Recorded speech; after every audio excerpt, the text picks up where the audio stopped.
Look at Mark chapter 10, verse 6.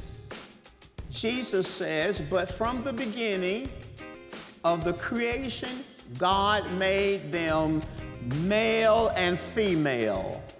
Say male and female.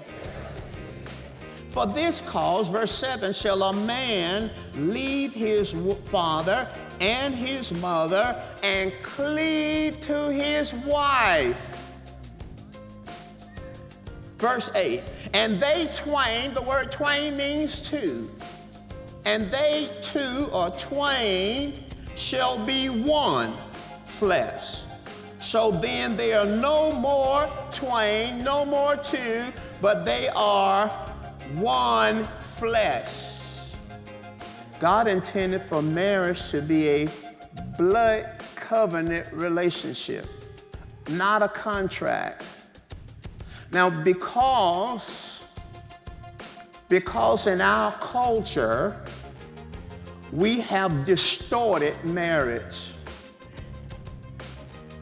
And the word distortion simply means to alter or to change or twist from the original, the natural, the true intent. Let's look at some examples of distortion of marriage just quickly. We're going to move kind of quickly through this. Cohabitation, what we would call shacking. Couples living together, not being married, but acting married, is a distortion of marriage. Let's push that off the table. Let's push that off the table. Let's push that off the table. Business partnerships, where couples are legally married, but they're separate in their marriage, and it's a financial arrangement. Own bank accounts, separate bank accounts, separate children, separate friends. It's a business arrangement. Let's push that off the table. That's a distortion. Roommates, the roommate marriage. That's where couples are legally married, but they have no emotional connection. Let's push that off the table. Open marriages, where the spouses have mutual consent that they can go outside of the marriage with permission. Let's push that off the table. Same-sex marriage. We got to push that off the table because the 6th verse says from the beginning, God made them male and female. And the implication is when it says a man, that's the husband, shall leave his parents and cleave to his wife, the implication from the text is that the wife is a female. I'm talking about the institution. I'm not talking about people.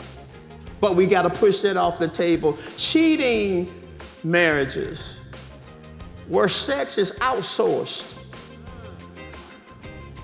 and emotional affection is outsourced. We got to push. See, all these things are distortions. So when you hear me talk about marriage, I want to talk about marriage from God's original intent from the beginning. And God's design is that 1 + 1 = 1. In other words, the two lives become one when you get married. All possessions are shared. His possessions, the husband's possessions, the wife's possessions belong to both persons. Sure, you're right. Family is shared. Your family is shared. Finances are shared. Body is shared. Plans and goals become one. And if you don't want to be one, singles, don't get married. Stay single. So God's design for marriage is a covenant relationship. And God wanted, listen carefully, God wanted it to be a covenant relationship, 1 + 1 = 1, watch this, so that believers will have a natural example of their spiritual covenant with God. And if you don't understand how God intended marriage to be from the beginning and bring in your distortion, then you won't understand that God plus you equals one. And you'll always be facing life by yourself and wondering whether God is going to be involved. You'll be wondering, where is God? You'll try to get God to help you, not understanding that God does not see you separate from Him.